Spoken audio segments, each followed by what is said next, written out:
हाँ, तो देखना था हम लोग का जंतु के बारे में, ठीक है। तो कह रहा है भारतीय प्राणी सर्वेक्षण कोलकाता, यानी भारतीय प्राणी सर्वेक्षण केंद्र कहाँ है? कोलकाता के सर्वेक्षण के अनुसार यहाँ पे 89,451 जंतु है। यानी भारत में एक सर्वेक्षण हुआ कलकत्ता सर्वेक्षण डिपार्टमेंट के तहत, तो 89,451 जंतुओं की प्राणी पाई जाती है, जिसमें अलग अलग वर्ग होता है। सभी वर्ग के बारे में आपके बुक में दिया हुआ है। ऑर्थोपोडा क्या होता है, मोलस्का क्या होता है, अकशेरुकी क्या होता है, केसरुकी क्या होता है, मछली क्या होता है, उभयचर क्या होता है, सरीसृप क्या होता है, सभी की संख्या आपके बुक में दिया हुआ है, ठीक है। ऐसे पूछता तो नहीं है, ठीक है, ऐसे पूछता नहीं है।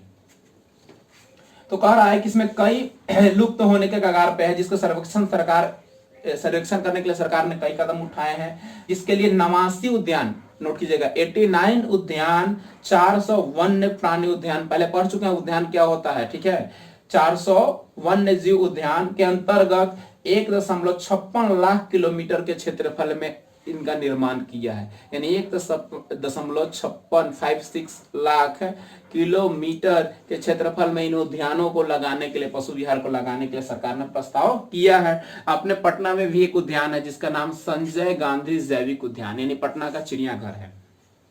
ऐसे छोटे छोटे बहुत सारे पार्क बनाए गए हैं, और कहीं कहीं बहुत बड़े बड़े भी पार्क बनाए गए हैं, जिसमें वन्य जीव रहते हैं, उछलते खेलते हैं, घूमते हैं, उनके लिए अनुकूल स्थान का निर्माण किया जाता है, जिन्हें आप लोग जू कहते हैं, चिड़ियाखाना कहते हैं। वैसे बहुत तरह के उद्यान भी होते हैं, जू भी होते हैं, और पशु विहार भी होते हैं।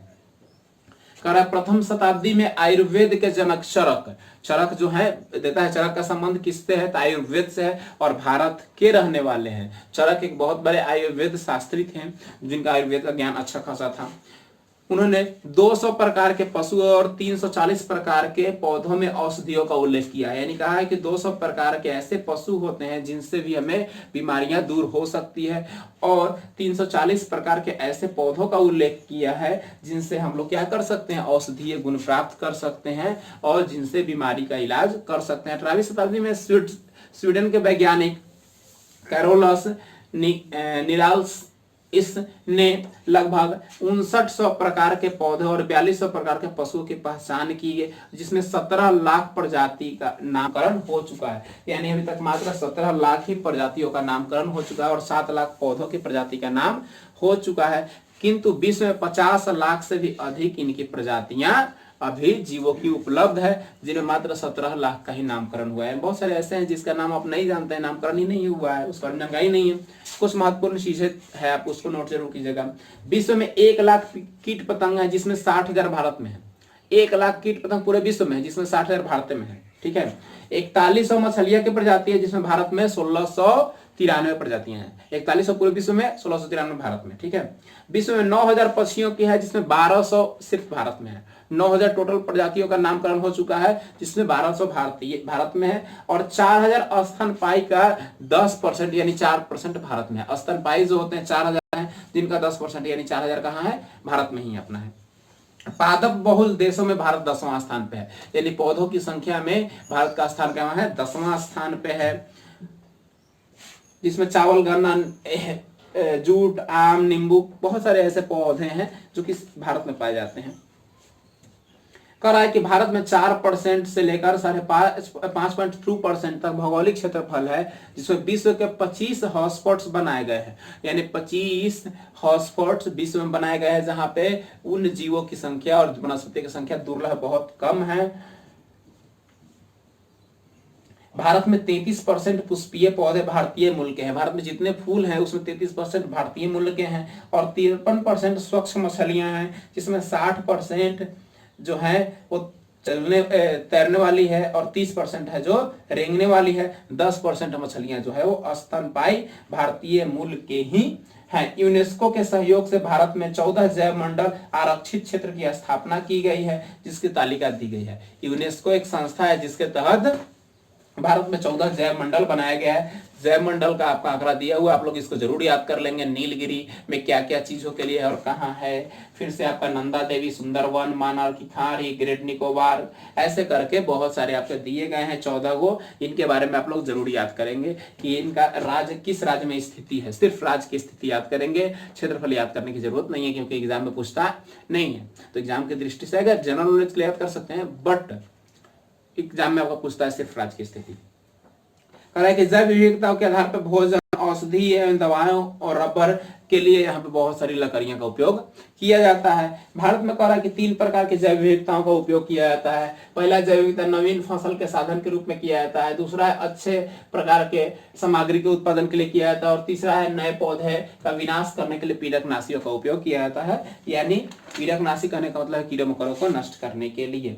कह रहा है कि जैव विविधता के बावजूद भी भारत एक जैविक भारत पूर्णतः क्या है, एक जैविक देश के रूप में है। जैव विविधता है फिर भी एक भारत जैविक देश के रूप में है। यह कई हजार खाद्य योग्य पौधे यानी खाने योग्य पौधे हैं, जिसमें कह रहा है कि 85% संसार का भोजन और 20% से कम पौधे की प्रजातियां के द्वारा यहाँ खेती की जाती है और 15% यहाँ पशुओं के लिए चारे उत्पन्न किया। तो एक आंकड़ा है जो कि पूछता तो नहीं है, लेकिन खैर जनरल नॉलेज के लिए आपको जानना जरूरी है, जिसमें नई पौधों की संख्या लगातार बढ़ती जा रही है, जिसको भोजन के रूप में हम लोग प्रयोग करते हैं।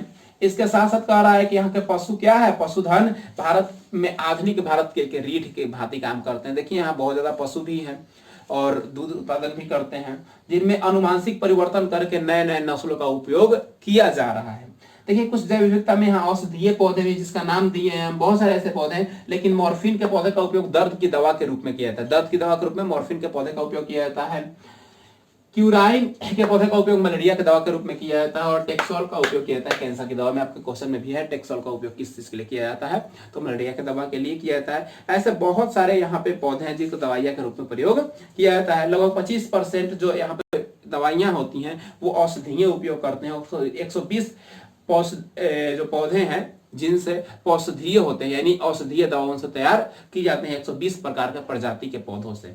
और 25% यहाँ के दवा लोग औषधीय दवा ही उपयोग करते हैं। दिसंबर 1987 ईस्वी में एक सच्ची कहानी के बारे में ट्रॉपिकल बायोलॉजिकल गार्डन ऑफ सर्वे ने रिसर्च किया और उस टीम के कुछ सदस्यों ने इसके बारे में जानकारी प्राप्त की, जो कि केरल के घाटी जो केरल घाटी यानी समुद्र के किनारे वाला जो घाटी क्षेत्र है, उस वहां पे जाके इसके बारे में लोग जानकारी प्राप्त की। और वैज्ञानिकों की भी जिज्ञासा यहाँ अधिकतर होती है कि यहाँ बहुत सारे ऐसे सुलभ प्रजाति के वनस्पति पाए जाते हैं जिनका अभी तक मतलब, जिसको हम लोग एलोपैथ बोलते हैं, अंग्रेजी बोलते हैं, उसमें इसका अभी तक खोज नहीं हो पाया है, जिसको जड़ी बूटी के माध्यम से यानी पेड़ पौधों के औषधियों के माध्यम से उस बीमारी का इलाज किया जा सकता है। यानी भारत विभिन्नताओं में एकता वाला देश इसी कारण है कि यहाँ वनस्पति, जीव जंतु, जो सारी चीजें, सारे विभिन्नताएं पाई जाती है, उसके बावजूद ये सबसे आगे है इन विभिन्नताओं में। और औषधीय गुण यहाँ के पौधों में बहुत ज्यादातर पाई जाती है। यही था आपके यहाँ पीपल, बरगद वगैरह, ये सब पौधे को भी लोग लाभ उठाते हैं और इसको भगवान समझ के पूजते हैं। वन एवं वन्य प्राणियों का संरक्षण के लिए भी यहाँ लोग ज्यादा एक्टिव होते हैं। तो यही सारी चीजें थी आपके इस लेसन में, वन एवं वन्य जीवों के संसाधन, वन प्राणियों के संसाधन के बारे में। लेसन आपका समाप्त हो चुका है और इसका क्वेश्चन आप सभी बना लेंगे। क्वेश्चन सब बन जाना चाहिए, टोटल क्वेश्चन बन जाएगा, एक भी क्वेश्चन नहीं छूटेगा। जब अगला लेसन हो गया खनिज संसाधन, अगले लेसन हम कल के क्लास में हम लोग खनिज संसाधन पढ़ेंगे। तो इसी के साथ आज का अध्याय समाप्त होता है। आप लोग घर पे रहिए, पढ़िए, सुरक्षित रहिए, क्वेश्चन को जो भी है बनाइए और सभी लोग देखें। जितने मेरे 10th क्लास के स्टूडेंट है वो तो जरूर देखें, बाहर से भी जो स्टूडेंट है जिनको इच्छा है वो देख सकते हैं। नॉलेज बढ़ाएं अपना, घर पे बैठे हुए क्या करना है। तो इसलिए वीडियो को जरूर देखें, क्वेश्चन जरूर बनाएं और अपना घर पे ध्यान रखें, सभी का ध्यान रखें। जय हिंद, जय भारत।